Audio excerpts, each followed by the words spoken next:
यार अलमिया धम्मा में सरदार मुरसल मीर मके जो था सरदार मुरसल मीर मके जो था सरदार मुरसल मीर मके जो था सरदार मुरसल मीर मके जो था सरदार मुरसल कबूल मदनी से हथवार पाए आयत पांद में बजूं बेशुमार बरसा बल यार कम मेरायूं माप घोना अलमिया है अंधे जायो वाली पान बतायो अंधे जायो वाली पान बतायो अंधे जायो वाली पान बतायो अंधे जायो वाली पान बतायो अंधे जायो वाली पान बतायो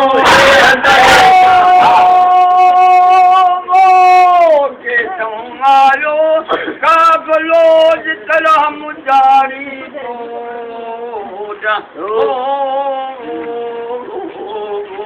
सिंगाराऊं सैयद से करहा मधुं को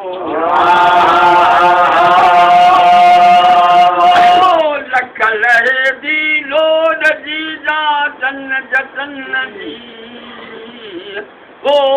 इन्ही है बलसान के जल पान कबूलो बलसान जल पान कबूलो बलसान जल पान कबूलो बलसान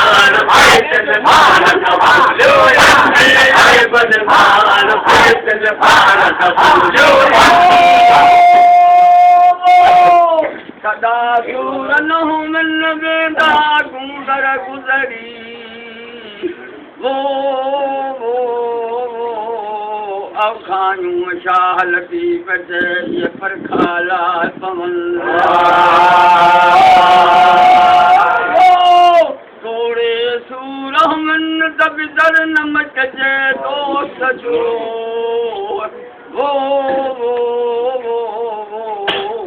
वो के दिए को यारो बौड़ी भर लहन जब के को यारो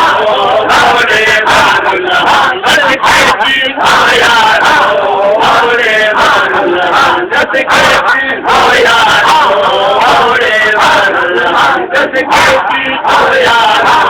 बौड़ी भर लहन जब के को यारो बौड़ी भर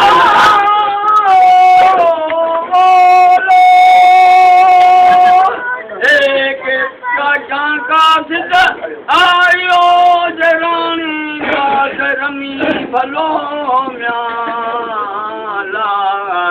करो मीर मोहम्मद मुस्तफा दोस्त दम दमी अजा खौफ न खतरो लगो गम गमी गम गमी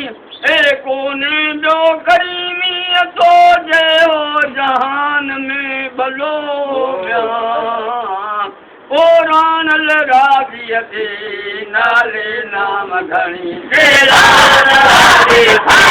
नाले नाम घणी तेरा